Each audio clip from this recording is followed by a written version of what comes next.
नाज़रीन, इंसान हर उम्र में दिल की सुनता है और मानने की कोशिश करता है। हालांकि सेहत के मामले में हमेशा डॉक्टर की माननी चाहिए। आइए ओल्ड होम चलते हैं और देखते हैं कि वहां पर किसकी बात मानी जाती है। गलत, बिल्कुल गलत। अगर आप ओल्ड होम आ रहे हैं तो आपको फिर ये कहना चाहिए कि आइए ओल्ड होम चलते हैं और वहां जाके देखते हैं कि दिल की बजाय लोग मैनेजर की बात मान रहे हैं या नहीं। क्योंकि डॉक्टर ने मैनेजर को ही बताया होता है कि यहाँ के रहने वालों की कौन सी बात माननी है और कौन सी बात नहीं माननी, कौन सी बात पे उसे हाँ करनी है और कौन सी बात पे आई एम सॉरी कहना है या किस बात पे शट अप कहना है। ये तो सब कुछ मैनेजर को पता होता है। या इन लोगों के घर वाले जो है, आई एम सॉरी भाई, आई एम सॉरी, मैं फोन बंद कर चुका था अपनी तरफ से, सॉरी।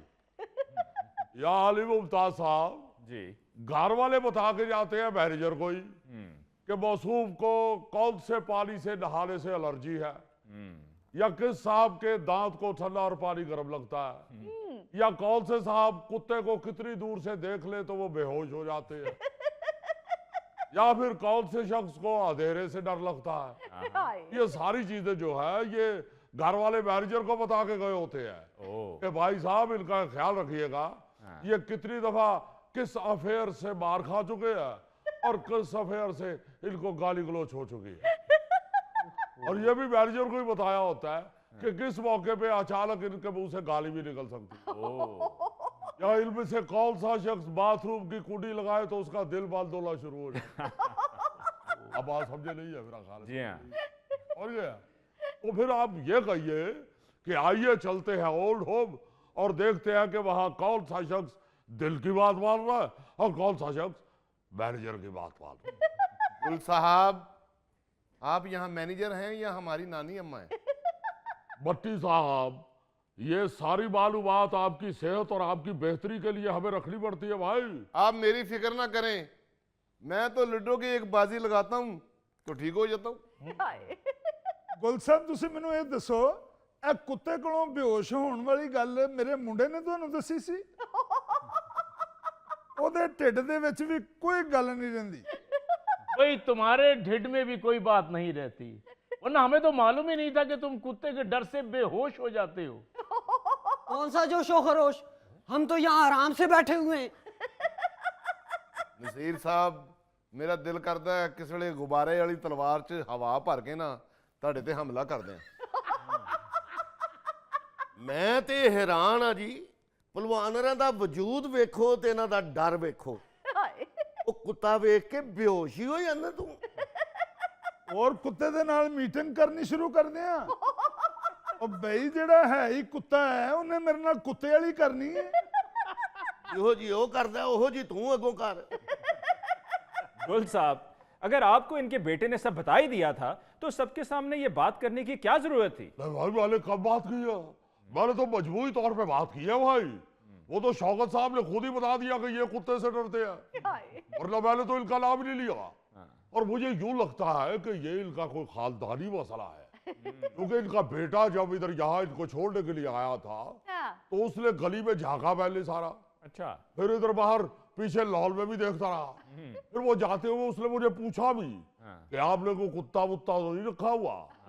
तो मैंने सवालिया नजरों से बस उसको देखा है, तो उसने फिर खुद ही बता दिया कि वालिद साहब मौसूफ कुत्ते को देखे बेहोश हो जाते। और मसला इनके ज्यादा बेहोश होने का नहीं है, मसला यूं है कि जब ये बेहोश होकर नीचे गिरते हैं तो इनको उठा के अंदर लाना बहुत बड़ा काम है। ये मुंडा मेरा मैनू इत्थे दाखिल करवाउण वास्ते आया सी या तुहानू स्टोरियां सुनाउण वास्ते आया सी? नहीं भाई, उसने तो एहतियातन बताया कि मेरे अब्बा जान पहले जिस ओल्ड होम में रहते थे वहां एक बुजुर्ग ने छोटा सा कुत्ते का पिल्ला पाला हुआ था। अच्छा।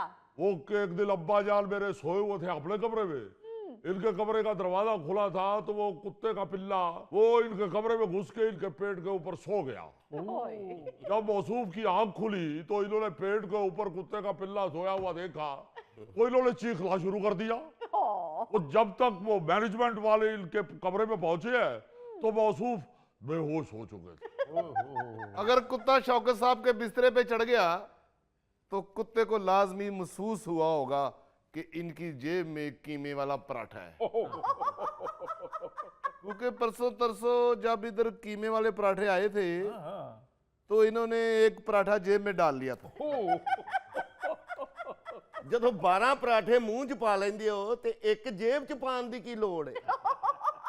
तो फिर ये उस कुत्ते के डर से पिछला ओल्ड होम छोड़कर यहाँ आ गए हैं। हेलो, वहां पे वो बेटे ने बताया, बच्चे ने, उसने बताया कि उधर जो लोग बाकी थे वो लोग शौकत साहब को कुत्ते से डरा के छेड़ना शुरू हो गए थे, इसलिए फिर ये तंग आ गए। देखिए, अगर किसी बुजुर्ग के साथ कोई ऐसा वाकया हो जाए तो साथ वाले लोगों को मैनेज करना चाहिए, ना कि उल्टा उसी वाकये के हवाले से उसका मजाक उड़ाना शुरू कर दे। बिल्कुल।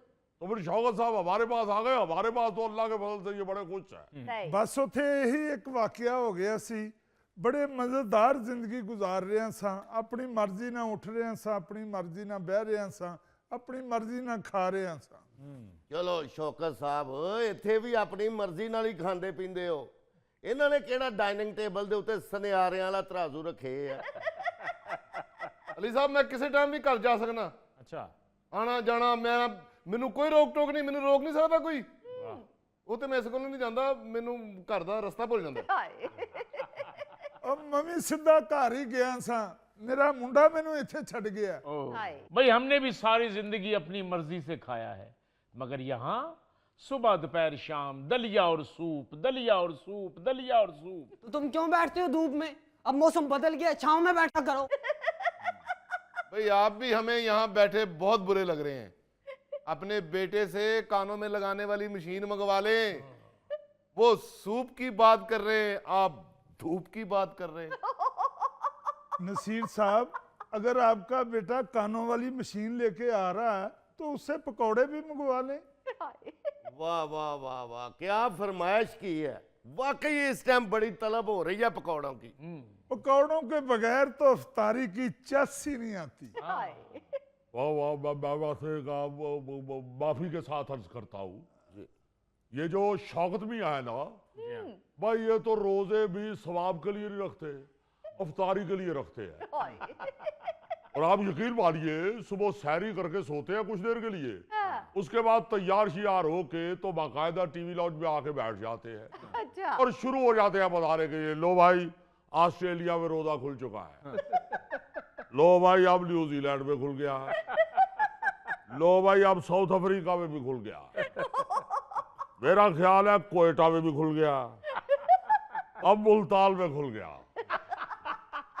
लो भाई हमारा भी खुल गया, और खुद ही गुग्गू बजाना शुरू कर देते हैं।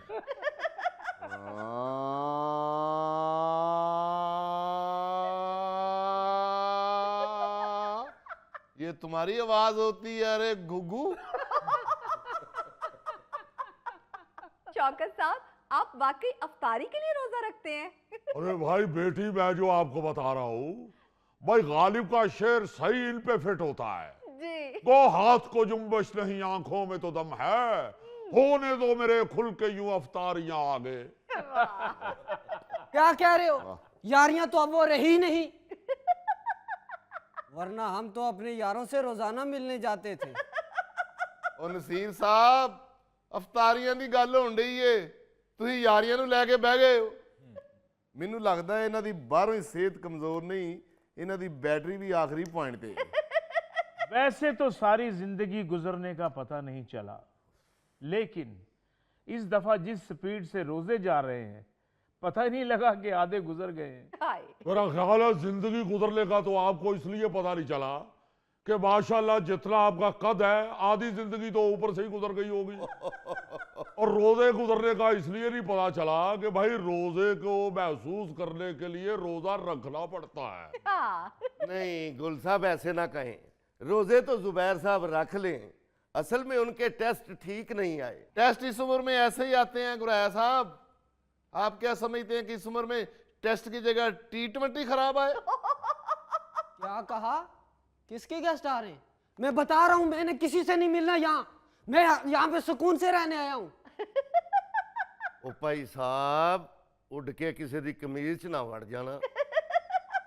अरे भाई एक मिनट, वो टेस्ट की बात हो रही है, मेडिकल टेस्ट। वो उनके खराब आया, ठीक है, ना रखे रोजा, ऐसी कोई बात नहीं है, अल्लाह ताला की तरफ से भी इजाजत है। अगर आपकी सेहत इजाजत नहीं देती तो लागी है। जी। मगर हंसी वाली बात ये है कि ये जुबैर साहब, मौसूफ और शौकत साहब हाँ जी।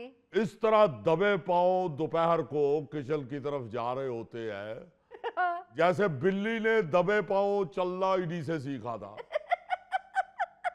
अली मियां, मैं परसों अचानक किचन की तरफ चला गया तो मौसूफ, जुबैर साहब और शौकत साहब पकौड़ों की परात आगे रख के बैठे हुए थे ओए। और शौकत साहब पकौड़े इस तेजी के साथ खा रहे थे जैसे पेपर देते हुए 5 मिनट रह जाए तो बच्चे तेजी से लिख रहे होते हैं। और मुझ पे नजर पड़ते ही शौकत साहब पकौड़ों से भरा हुआ मुंह बंद करके फुम फुम फुम करना शुरू हो गए। बिल्कुल ऐसे ही जैसे गांव की तरफ जाए तो पंपी की आवाज नहीं आ रही होती।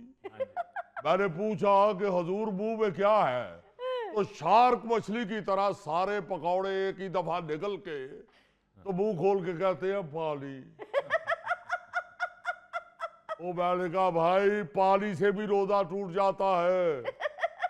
ओहो, कभी मैं सोचता हूँ कुछ ना कुछ कहूँ, फिर मैं सोचता हूँ क्यों ना चुप रहूं। हाय। क्यों चुप रहते हो? बोलोगे तो दलिए और सूप से हमारी जान छूटेगी। दलिए की उम्र है, अब क्या बारबेक्यू खाओगे? और ये जो सूप और दलिए की शिकायत कर रहे हैं मौसूफ, जी। जब मैं किचन में घुसा हूं तो ये मुझे देखते ही एकदम पकौड़ों की परात के नीचे घुस के बैठ गए। अगर मुझे इनके बूट नजर ना आते तो यूं ही लग रहा था कि पकौड़ों की परात किसी मूड़े पे रखी हुई है। गुल साहब, अगर इस उम्र में रोजा नहीं भी रखा तो खैर है, हमें मालूम है इस उम्र में बहुत से मसाइल होते हैं। सेहत को लेकर ब्लड प्रेशर, शुगर का इशू बन जाता है, दवाई भी लेनी होती है। जी। नहीं जी नहीं, गुल साहब दी इफ्तारी खा के ना शुगर आउंदी है, ना ब्लड प्रेशर आउंदा है, ना मजा आउंदा है। हाय।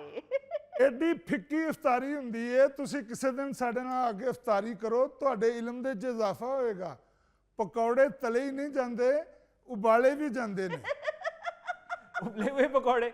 और भाई अली मियां, ये जो एतराज किया जा रहा है ना शौकत साहब की तरफ से, भाई ये जो आप यहाँ पे तंदुरुस्त तो तवाना बैठे हुए हैं माशाल्लाह, ये इस परहेज की वजह है। जी। इनको परहेजी खाना खिलाते हैं सिर्फ इसलिए कि इन लोगों की सेहत ठीक रहे, सही। वरना चौथे रोजे मौसूफ सारे निकल गए थे मुझसे चोरी अफ्तारी बाहर बाजार में करने के लिए। अच्छा। गए सारे चिंची में थे, वहां से 1122 वाले इनको लेके गए थे। तलाब वसूल होने के बाद जब मैं वहां पहुंचा तो ये जो सूप और दलिए का बार बार रोना रो रहे हैं, इनकी शुगर आसमान पे चढ़ी हुई थी। और भट्टी साहब मिर्चों की वजह से निहाल हुए थे, हाय। और ये गुराया साहब का ब्लड प्रेशर काबू में ही नहीं आ रहा था। ओए ओए ओए। और ये जो शौकत साहब मौसूफ शिकायत कर रहे हैं, इनसे पूछिए, ऐसा पेट खराब हुआ इनका कि अगले 2 दिन इन्होंने टॉयलेट में ही रिहाइश रखी थी। नहीं, वैसे ये जो परहेजी खाना खिलाया जाता है आपको हुजूर, ये आपकी बेहतरी के लिए खिलाया जाता है। हाँ जी। अस्सलाम वालेकुम बाबा। वालेकुम सलाम बेटे, क्या हाल है जी? क्या सर हाल है? गुल साहब आप ठीक हैं? हाँ मैं ठीक हूँ बेटे। अस्सलाम वालेकुम। वालेकुम सलाम। बाबा आप ठीक हैं? ठीक हूँ, अभी कल ही तुम्हें याद कर रहा था। काली, तुम तो रोजाना ही से याद करते हो। भाई जब से रोजे शुरू हुए हैं, हर सहरी और अफ्तारी को कह रहा होता है कि मेरा बेटा नहीं आया, मेरा बेटा नहीं आया। हाय। क्या बात है बाबा, यहाँ अफ्तारी और सहरी ठीक नहीं मिल रही? बेटा मैं सोच रहा था कि तुम गुल साहब से कहो कि हमारे जायके के मुताबिक हमें सहरी और अफ्तारी दिया करें, या फिर मैं ईद तक तुम्हारे साथ घर चला जाता हूँ। नहीं नसीर साहब, आपको तो आपकी मर्जी की सहरी और अफ्तारी मिल सकती है, क्योंकि आपने तो ज्यादा से ज्यादा 1 चम्मच दही और 3-4 दाने दाल के खा लिए होते हैं भाई।